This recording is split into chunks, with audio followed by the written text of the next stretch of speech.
어제 저녁 서울의 소리에서 이런 단독 보도가 나왔습니다. 지금 한동훈 씨가 탈탈 털리고 있는데요. 당비 횡령 유용 의혹까지 제기된 상황이죠. 쉽게 말해 지난 총선에서 당비를 사적인 목적으로 썼다, 이런 의혹이 제기된 거고요. 그래서 횡령 유용을 했다고 당내에서 폭로할 계획이라고 합니다. 친윤계 내부도 지금 엄청난 싸움을 벌이고 있는 거 아닙니까? 여론조사 비용이 문제가 됐다는 건데요. 지난 총선 당시에 국힘이 약 70억 원을 들여서 판세, 지역구, 여론조사를 실시했다고 합니다. 하지만 그 과정에서의 문제제기가 나온 거고요. 총선과 전혀 상관없는 대선 후보 선호도 조사를 왜 하냐? 이게 지금 친윤계 측 문제제기입니다. 어떻게 70억이나 들여서 여론조사를 실시하는데 총선용이 아니라 한동훈 개인의 대선 후보 선호도 조사를 하냐? 그것도 무려 2번이나 했는데, 이게 만약에 기업이라면 한동훈은 사실상 횡령을 한 거다, 횡령 의혹 제기란 겁니다. 그래서 개인을 위한 여론조사가 실시됐다는 게 문제란 거고요. 이 당비 유용 논란은 앞으로 더 거세게 제기될 수밖에 없습니다. 특히 당시 여의도 연구원장으로 홍영림을 데려왔는데 조선일보 기자 출신이고요. 한동훈 사람으로 알려졌죠. 그래서 한마디로 여태까지 상황을 보면 한동훈이 지난 총선에서 비대위원장을 맡고 자기 사람을 여의도 연구원장으로 앉히고 제대로 된 총선 조사가 아니라 자기의 개인 선호도 조사, 결국 이걸 사적으로 돈을 70억이나 썼다, 이런 문제제기가 친윤 쪽에서 나왔다고 보시면 됩니다. 실제로 이러한 기사까지 나오고 있는데요. 젠틀한 그 아저씨, 다가가긴 어렵다, 이게 지금 2030이 한동훈을 바라본다는 시각이란 건데 무슨 젠틀한 아저씨입니까? 이렇게 24년 2월 14일부터 22일까지 2030 청년 1000여 명의 대상으로 여의도 연구원이 조사를 했다는 건데요. 근데 가장 먼저 눈에 들어온 건 저 빨간색 동그라미 부분 아닙니까? 이게 노린 건지 모르겠는데 너무 시선을 끕니다. 아무튼 그러면서 젊은 남성들은 한동훈을 개혁적이고 젠틀하고 지적이라고 평가했다고 하는데요. 저렇게 얼주가 관련해서 언플을 하고 자기 이미지를 구축하고, 이때 당시에도 별의별 얘기들이 다 나왔었죠. 이준석 씨는 이걸 의도한 거라고 지적했었고, 장해찬 씨는 그걸 또 방어하고, 아무튼 그랬는데 현실은 뭡니까? 이게 한동훈 씨의 이미지입니다. 아니, 저도 키가 작은 편인데 키가 작다고 저런 식으로 동네방네에 사람들 다 있는 데 가가지고 까치발 들고 그런 식으로 자기 어필하진 않죠.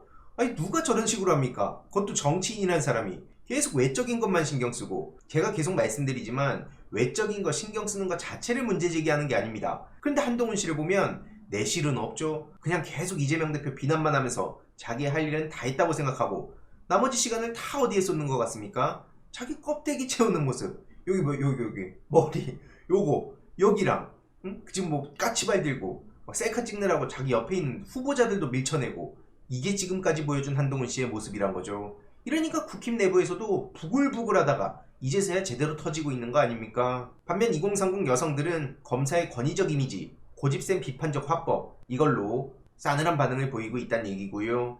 총선 후보들은 판세도 모르는데 여의도 연구원은 당비용으로 한동훈 이미지 조사나 했냐? 이게 말이 되냐? 원희룡 후보도 토론에서 이에 대한 문제제기에 나섰고요. 실제로 총선 당시에 어땠습니까? 여의도 연구원이 왜 이렇게 박살이 났냐? 아니, 이건 왜 제대로 된 조사 결과도 공유 안 하고 당 후보들이 어떻게 뛰라는 거냐? 깜깜이 선거하란 거냐? 그때 당시에도 이런 비판이 나왔었죠. 그래서 여의도 연구원의 붕괴 위기라는 보도까지 나온 바 있었는데요. 옛날의 여연이 아니다, 지금 여연은 말 그대로 망했다, 이런 얘기가 왜 이렇게까지 나왔겠습니까? 그런데 친윤계 입장에선 야, 이거 잘 걸렸다, 이거 한동훈이 자기 사람 꽂아가지고 지정치나 하고 있었구나, 지 이미지 어떤 식으로 되는가 이거나 보고 있었구나, 이렇게 해서 사실상 횡령 얘기까지 이어진 겁니다. 이런 와중에 한동훈 씨도 참 어처구니 없다는 생각밖에 안 드는데요. 결국 선택한 게 박근혜 수사는 대단히 미안하다, 이건 내가 검사 입장에서 한 거다, 요걸로 가는 겁니까? 태극기 부대한테 어필하기 위해서 한마디로 본인이 검사 시절에 일을 했던 것마저 부정하고 있는 겁니다. 아무리 대구를 찾아갔다고 하더라도 박근혜 수사에 대해서 대단히 미안한 마음을 갖고 있다고 말하는 게 이런 과거의 자신도 부정하는 거 아닙니까? 아무리 궁색한 상황이 왔다 하더라도, 아무리 친윤계가 자기를 손절해서 태극기 부대들한테도 욕을 먹고 있다 하더라도 저게 할 말이냐고요. 이러니까 이랬다가 저랬다가는 얘기를 듣는 거 아닙니까? 제대로 반윤의 깃발을 들고 나서는 것도 아닙니다. 그냥 저렇게 기회 될 때마다 여기 붙었다가 저기 붙었다가, 그러니까 제가 계속 말씀드리지만 그냥 간철수 시즌2라는 거고요. 뭐 대단히 죄송하게 생각합니까? 자기가 검사 시절에 검사로서 역할을 한 건데, 아니, 이런 잣대대로면 왜 본인이 검사로서 다른 사람들 처벌했던 거죠? 그럼 그런 사람들도 다 사과하고 다닐 겁니까? 이재명 대표한테는 아직 재판으로 드러나지도 않았는데 왜 그렇게 범죄자 취급하고 그렇게 이조심판 타령한 겁니까? 물론 그런 말도 안 되는 선거운동을 해서 오히려 국힘이 제대로 심판을 맡게 만든 것도 현실이긴 하죠. 아무튼 그러면서 홍준표 대구시장, 이철우 경북도지사 이들한테도 팽당하니까 뭐 이 지사님은 안 그렇지만 홍준표 시장은 굉장히 거칠게 과하게 얘기하는 부분이 있다.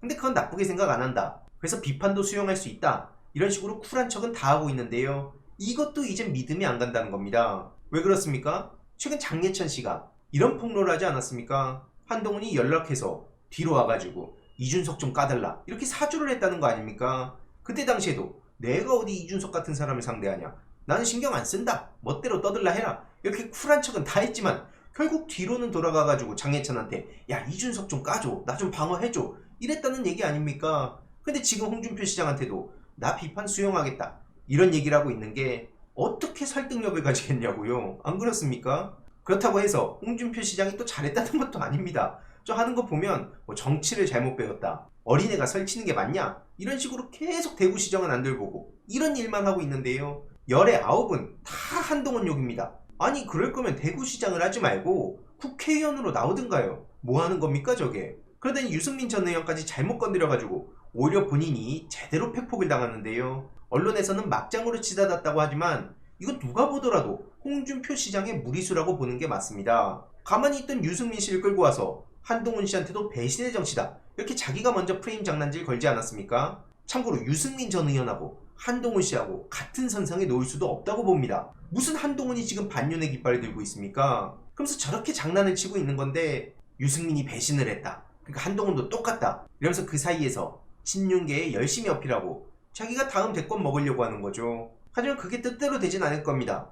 유승민 전 의원은 이렇게 되치기에 나서는데요. 오직 자기의 출세와 안위에만, 거기에만 집중한다 이거죠. 그래서 탐욕의 화신이라고 비판한 거고요. 성완종 리스트 사건도 언급하고 결국 원내대표 특활비 수억 원을 뻔뻔하게 사금고에 넣어뒀다가 발각되니까 마누라 생활비다 이렇게 떠벌린 인간이 누구냐. 선거법 위반으로 의원직 상실되고 말바꾸기에서 카멜레옹 소리를 듣고 시도 때도 없는 막말하고 여성 비하하고, 그래서 그 유명한 돼지 발정제 얘기까지 꺼냅니다. 그래서 저런 저질 정치 무례함부터 퇴출시켜야 된다, 보수의 품격을 그전에는 되찾을 수 없다 이렇게 일침을 날린 거고요. 홍준표 시장은 마찬가지로 센 척을 하고 있지만 중요한 건 뭡니까? 물난리 사망자 발생날 물놀이 개장식에 참석해서 이 또한 엄청난 논란을 불러왔습니다. 그러니까 한마디로 대구시장으로서 어떻게 일처리를 저런 식으로 하냐, 계속 여의도 정치에만 관심 가지고 계속 자기 이름 언론에 태우는 데에만 집중하니까 이런 사단이 벌어지는 거 아니냐는 얘기가 나오는 겁니다. 그러니까 저런 식으로 민생은 돌보지도 않고 누군가 헐뜯고 아부하고 그런 패북질 좀 끊어라 이겁니다. 이 틀린 말 하나 없다고 보고요. 결국에 남은 건 뭡니까? 코박콩입니다. 코박콩.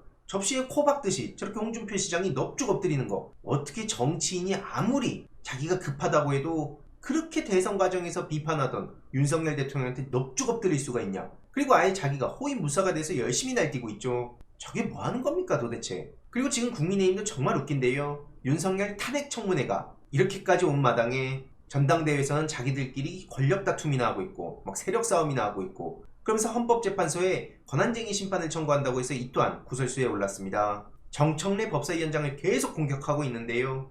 정청래 위원장이 단단한 모습, 무너지지 않는 모습을 보이니까 대놓고 지금 계속 공격을 하고 있는 겁니다. 하지만 정청래 의원이 어떤 사람입니까? 탄핵 얘기 자꾸 꺼내면 어쩌자는 거냐? 너네 바보냐? 탄핵에 불 붙이려고 안간힘을 쓰고 있냐? 이렇게 탄핵 시작이냐고 물어보면 국민들이 네네 이렇게 대답하지 않겠냐? 그리고 이렇게 사진을 보면 탄핵 시작, 요렇게 추경호 뒤에 백드롭이 있는데 이것도 굉장히 오랫동안 쓰일 짤 같습니다. 탄핵 시작된 거라고 보고요. 실제로 김기현 씨의 이 짤도 유명하지 않습니까? 특검을 거부하는 자가 범인이다. 이 사진도 두고두고 쓰이고 있는데 결국 이 추경호 씨의 이 사진도 계속해서 쓰일 것 같습니다. 탄핵에 본격적인 드라이버가 걸린 거나 마찬가지라 보고요. 참고로 정청래 위원장은 탄핵 반대 청문회도 열자고 했습니다. 왜냐면 반대 의견도 수렴해서 5만 명을 넘겼으니까 절차적으로 똑같이 하자. 이게 정청래 위원장이 강조하고 있는 법대로 아닙니까? 지금 규정대로 찬성도 하고 탄핵 반대도 하고 이 둘 다 청문회를 진행하자 이렇게 얘기를 하고 있는 거고요. 이걸 두고 국힘은 뭐라 그럽니까? 아 이건 또 물타기다. 아니 이게 왜 물타기가 됩니까? 그래서 추경호 원내대표를 콕 집어가지고 아니 국힘 입장에서 보면 호재 아니냐 답변을 기대한다 하겠지만 그냥 물타기라고 저렇게 덮고 넘어가려는 거고요. 얼마나 저들이 쫄려 있는지를 그대로 보여주는 거죠. 탄핵 반대 청원도 누가 썼습니까? 지난 영상에서 말씀드렸듯이 법세련 출신, 지금은 국힘 시의원으로 있는 이종배 씨가 올린 겁니다. 자기 당 시의원이 올렸고 정청래 위원장은 절차대로 하자고 하는데 이걸 지금 국힘이 물타기라면서 왜 물타기인지는 제대로 납득도 가는 설명이 없습니다. 그냥 일단 물타기다. 이거 저들이 맨날 이재명 대표 욕할 때 그냥 이재명이 잘못이다. 그러니까 자기네들이 법안 발의하고 자기네들이 과거에 주장했던 것도 이재명 대표가 말만 하면 이거는 포퓰리즘이다. 이런 식으로 얘기하는 게 지금 저들의 현실입니다. 저런 정당이 어떻게 보수의 깃발을 걸고 나서냐고요. 그러니까 계속 말씀드리지만 저들은 보수 정당이라고도 볼 수 없는 거고요. 그래서 이번 내용도 요약해보자면 국힘, 이 탄핵 시작됐다. 저 백드롭은 두고두고 쓰일 자리입니다. 그리고 한동훈 씨, 지금 친윤계랑 싸우면서 자기들끼리 폐폭 싸움이 시작됐는데요. 이 한동훈, 사실상 횡령 의혹이 어떻게 진행이 되는지, 그리고 한동훈 씨도 가만히 있을 수 없죠. 친윤계에 어떤 식으로 대받아치는지 소식 계속 전해드리도록 하겠습니다. 이번 내용도 유익했다면 구독, 좋아요, 알림 설정, 멤버십 가입 정말 큰 힘이 된다는 점 말씀드리고 싶습니다. 주위에 널리 공유 부탁드립니다.